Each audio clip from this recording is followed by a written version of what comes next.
You ever hung a poster of a Lamborghini Diablo or Ferrari 512 TR on your bedroom wall? Today's video is for you.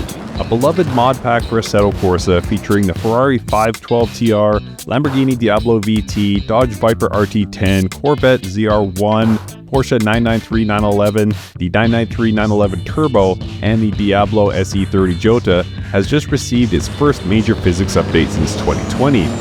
Created by modder A3DR, these cars are free, and it's all about bringing these poster icon supercars into the modern sim era while staying true to that late 80s, early 90s supercar fantasy. Think of it like revisiting your favorite Back to the Future montage, but in high FPS sim form. In this video, I'll walk you through why this update matters, talk about key specs for each car, and take one of these to track so you can appreciate just how far these cars have come. So let's fire up the engine and dive in.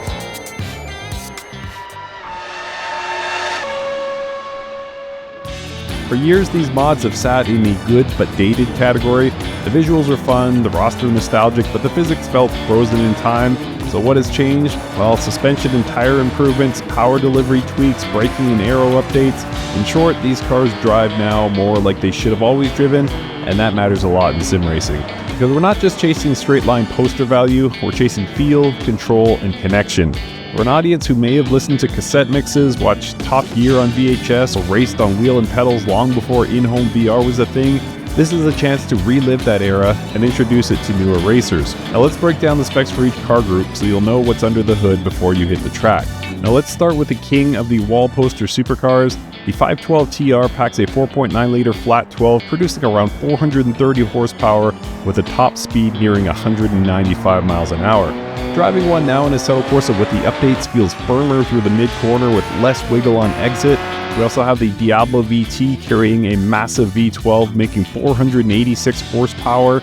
With these new physics, the rear engine weight shift is sharper, the all-wheel drive traction masks less, and you feel the threat of oversteer like you remember from arcade games, but with actual nuance. These two together define the Class A group: extreme, desirable, and now usable in the sim world instead of just dream car garage fantasy. Moving down a tier, but not in fun, Class B brings American muscle and German performance into the mix. The original Viper RT10 8-liter V10 with around 400 horsepower, raw, brutish, minimal distractions. In the mod update, it feels more planted on braking and cleaner on throttle, still wild, but now usable. The C4 Corvette offered an impressive 375 horsepower in the ZR-1 trim, offering on-track capability at a lower cost. In the update, you'll feel sharper turn-in, better rear grip, and less drift panic. The 993 is the last of the air-cooled 911s and is the underdog of this group at just 268 horsepower. With this update, it delivers the crisp steering and refined rear engine feel the car was celebrated for. And now onto the legends. The same 993 chassis, but added turbocharging and an all-wheel drive, results in a far more capable machine. For those of us who remember when turbo truly lagged, this is a gem. The updated mod feels smooth yet visceral, no longer the toy box version of the past. And lastly, the ultra-limited special version of the Diablo, lighter, more savage, meant for homologation and wall posters.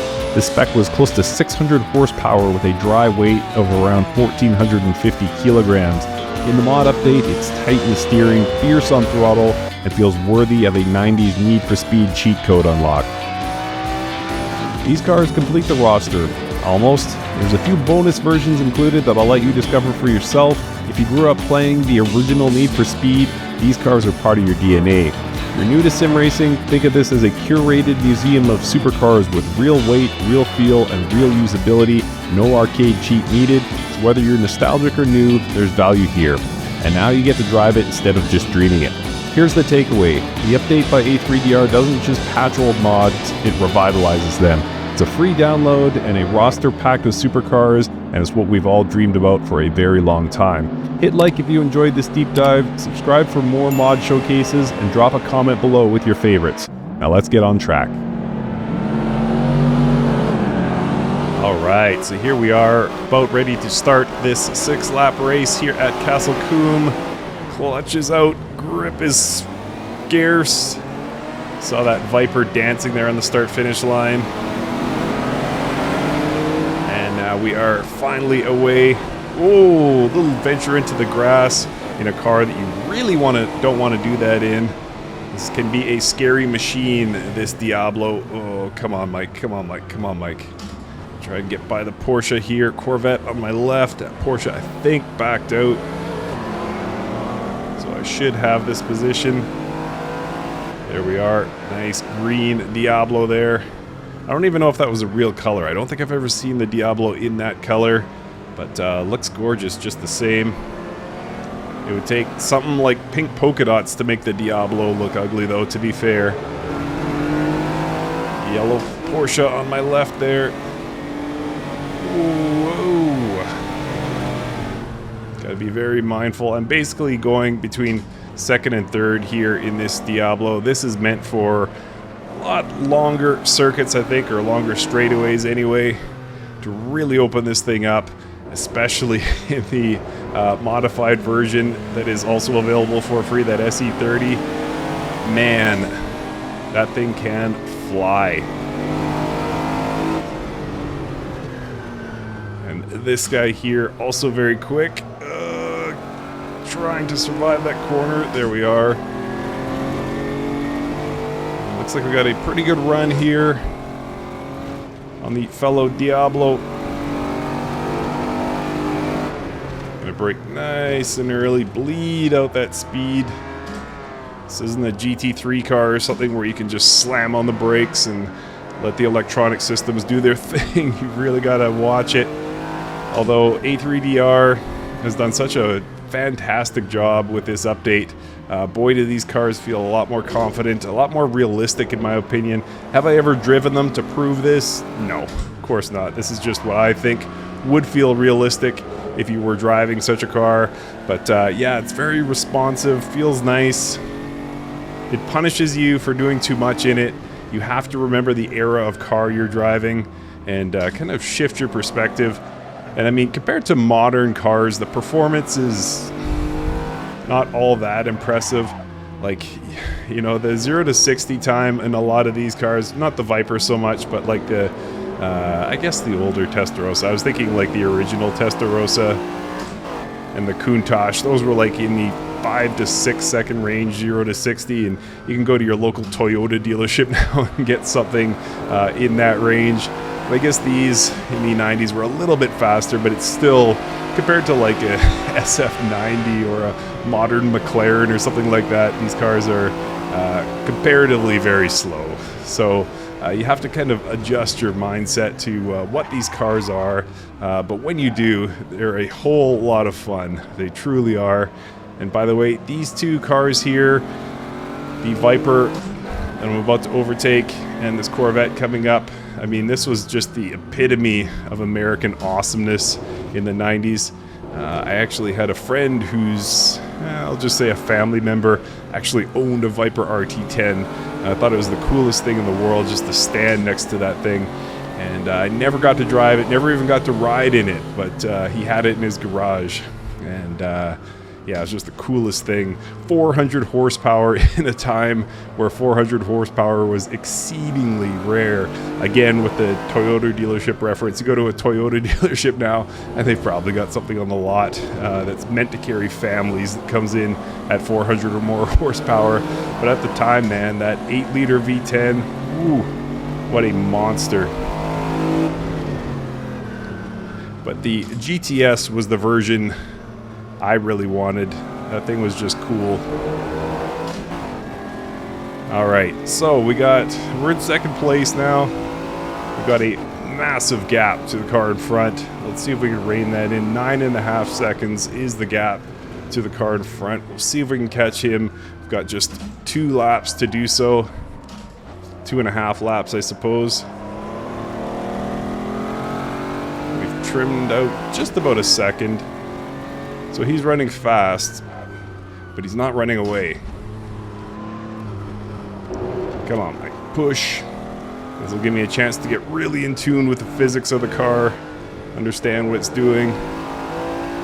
Really pushing to the limit, and you do have to watch it. Again, not forgiving. Fun? Yeah, absolutely. But you have to be skilled in H pattern. If you didn't grow up, I think my first 2 or 3 cars were all H pattern, so if you didn't grow up on it and it's still unnatural for you to drive H pattern, you might have a tough time here. Whoa. He says as he misses a shift. Nice, Mike. There we go. Finally caught that curb. Alright, so lap 5 of 6 now started. 6 seconds the gap to the car in front. So this is going to be close. Woo! That just about was the end of my race there. Trying to get too slick with this car.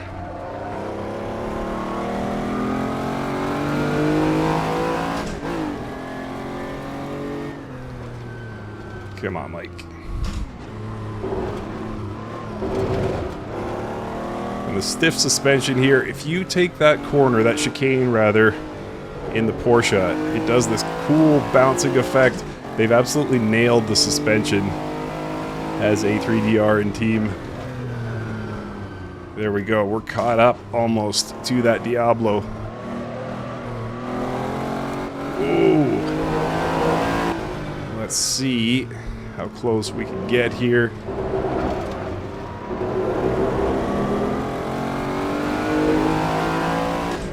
So 2.5 seconds. So yeah, should be good enough that we can catch him for the end of the race.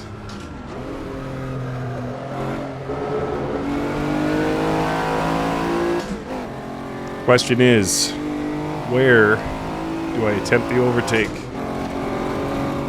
Hold on to it, Mike. Give him lots of space here. We're close enough. Oh, had I timed that a little bit better, I might have got that overtake. He's giving me all kinds of space. Is he just handing me this race? Sprint to the chicane here in identical spec cars, and I see him in my rear view. So that should be good for the win here, assuming I can hold on to it. Don't need to do too much.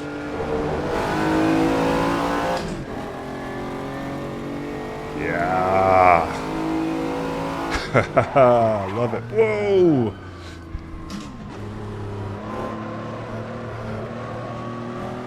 Come on, Mike. Come on, Mike. Whew. There we are. That should be it. So super fun cars, super amazing, so much nostalgia at play here, and so much enjoyment, frankly. Great to see the update published. Thank you to A3DR. Thank you to you for watching. We'll see you next time.